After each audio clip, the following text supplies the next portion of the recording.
Bonjour les jeunes. Bon ben Marc là, hein. Moi vous m'excuserez, j'étais absent 2 semaines, mais bon j'avais trop d'activités le week-end, parce que je fais faire des prestations, hein, et puis la semaine dernière c'était au salon de la gastronomie au Chaudron, au Portet. Donc voilà, on peut pas de partout, hein. Donc mes jeunes, aujourd'hui, bon, on avait remarqué qu'il faisait un temps magnifique, là, on est dimanche, faut en profiter, au mois d'octobre on pourrait presque manger dehors. Donc, retour des Saint-Jacques. Il faut savoir que la période des Saint-Jacques, c'est de octobre à mai. En principe, c'est mi-octobre, mi-mai, mais là, ils sont un peu en avance. C'est pas qu'il y en a énormément, donc voilà, elles sont magnifiques. Donc, je vous propose un Saint-Jacques snacké avec un butternut au safran de la baie de Somme, de chez ma copine Anne Poupard, hein, qui est un champ de crocus dans la baie de Somme, donc elle fait du safran. Voilà, alors les ingrédients: butternut, voilà, crème liquide, fond de volaille, beurre, forcément qu'il faut des Saint-Jacques, vous voyez, elles sont magnifiques, j'ai nettoyé tout, et le safran de la baie de Somme que j'ai mis à infuser, il faut le mettre à infuser. On peut le mettre à infuser en principe presque 24 heures à l'avance. Là, bon, j'ai fait moins de 24 heures, parce que voilà, toujours pareil, on est toujours des bordels partout. Voilà, un peu d'huile d'olive. Donc, ce qu'on va faire, on va tailler le beurre, éplucher le butternut avec mon rasoir. Moi, je prends pas un économe, je prends un rasoir.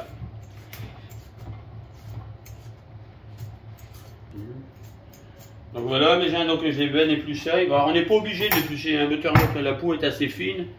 Si vous le faites en velouté ou autre, vous pouvez tout cuire avec. Il faut bien l'essuyer avant, bien le brosser. Donc, je vais tailler une belle rondelle. Allez, on compte une rondelle par personne, je l'ai fait un d'avance tout à l'heure, hein.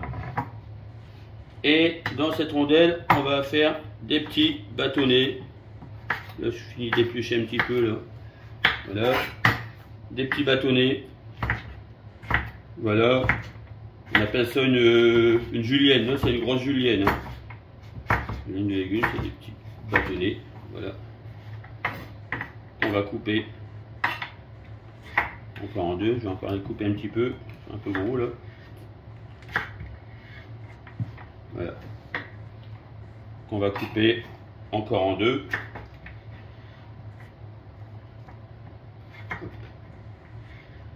Celui-là. Donc là, vous voyez, j'ai tout débité en petits bâtonnets, on les coupe en deux. Voilà, et on va mettre tout ça à cuire. Donc j'ai fait fondre mon beurre dans une poêle, simplement du beurre. Hop. Et on va lancer la cuisson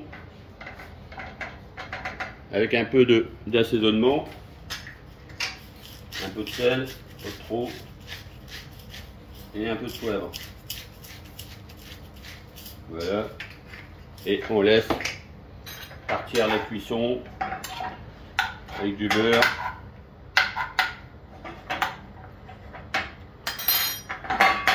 Voilà, on laisse partir la cuisson et on va y mettre un petit peu de fond de volaille.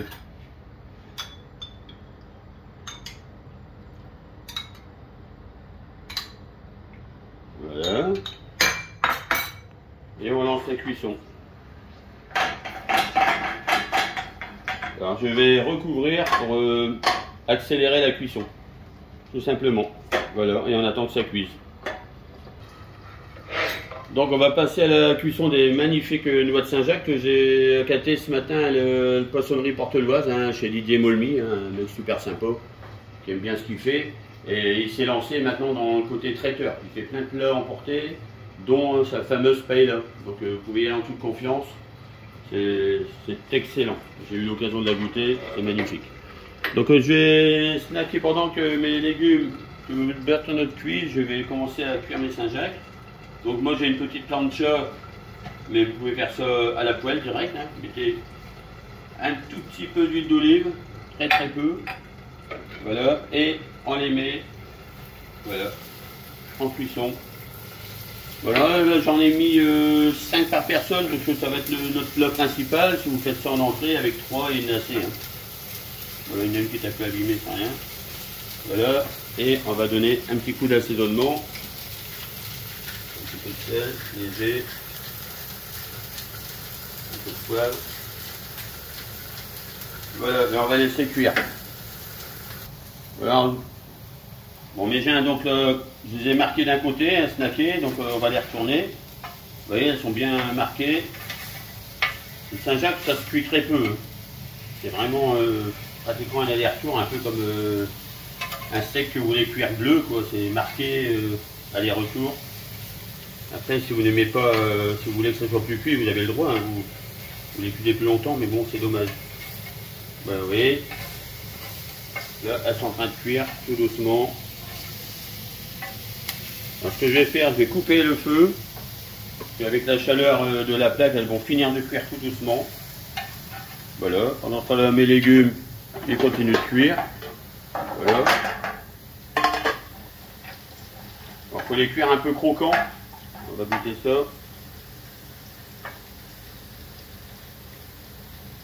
Impeccable. Un peu de résistance.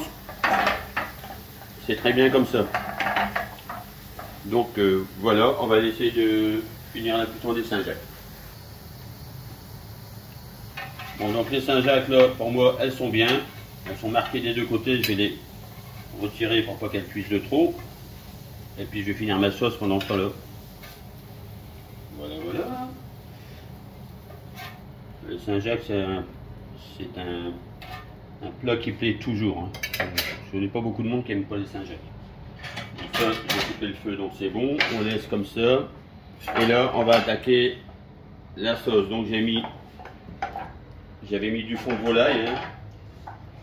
Du fond de volaille. Là, je vais mettre le safran que j'ai laissé infuser. Hein. C'est des filaments de safran. Hein. C'est du vrai safran. Voilà. Et je vais mettre de la crème.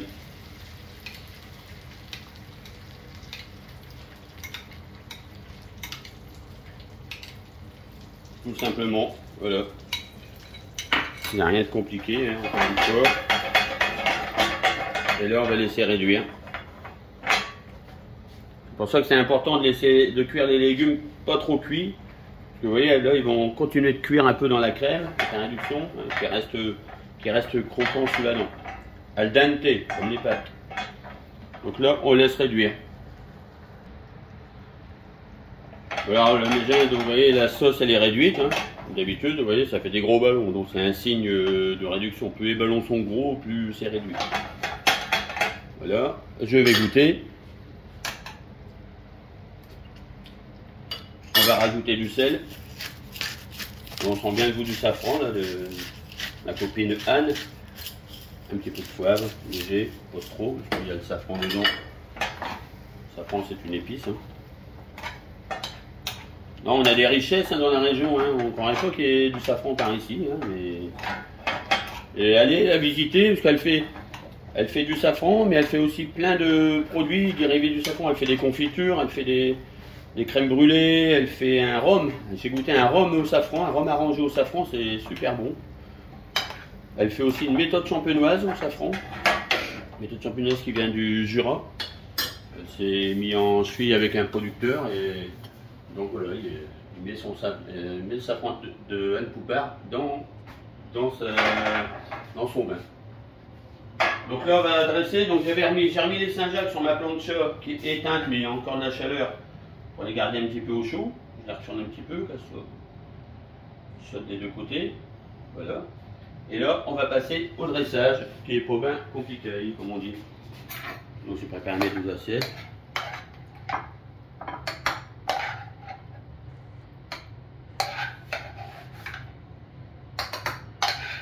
Alors vous pouvez le faire comme ça, moi je l'ai fait en julienne, parce que j'aime bien le côté croquant des légumes.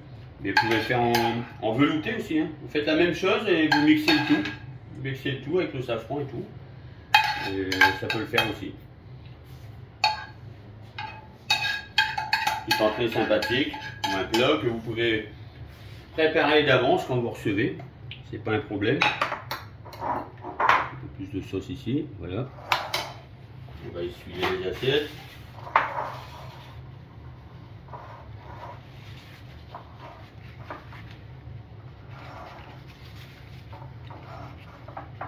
Voilà. Et on va dresser les Saint-Jacques. C'est pas trop clair. Je vais les retourner, mettre le côté le plus snacké en présentation.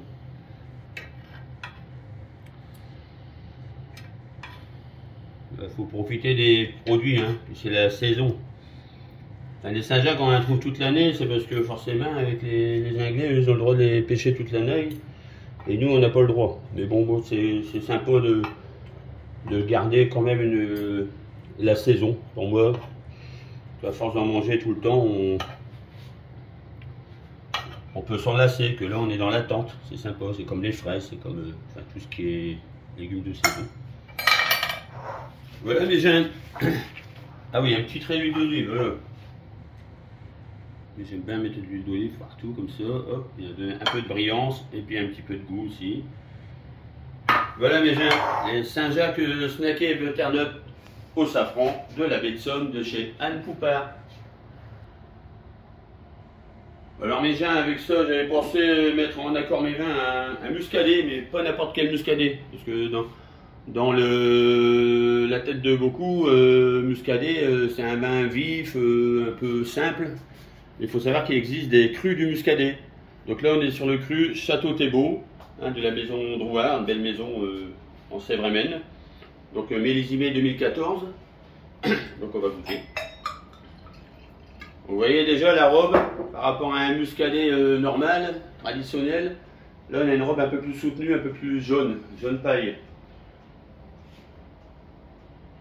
Et on a moins le côté perlant du muscadet. On voit, là, il n'y a pas de petites fines bulles.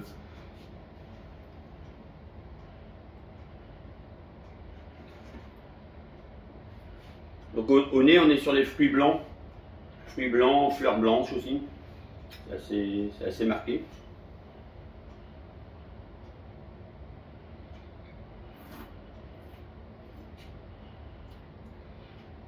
C'est un vin, c'est un muscadet qui dégage beaucoup de puissance, vraiment de générosité aussi.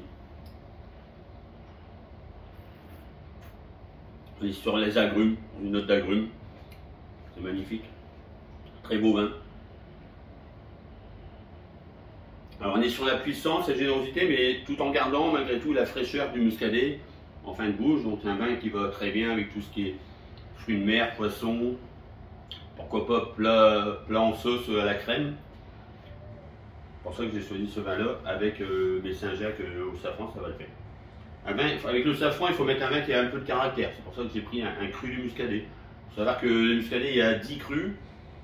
Il y en a 3-4 qui sont surtout connus. Donc il y a celui-ci, Château Thébault, il y a Clisson, il y a Gorge, il y a Palais. Je ne vais pas tous vous les lire, mais bon, c'est les 3-4, on va dire, les plus connus.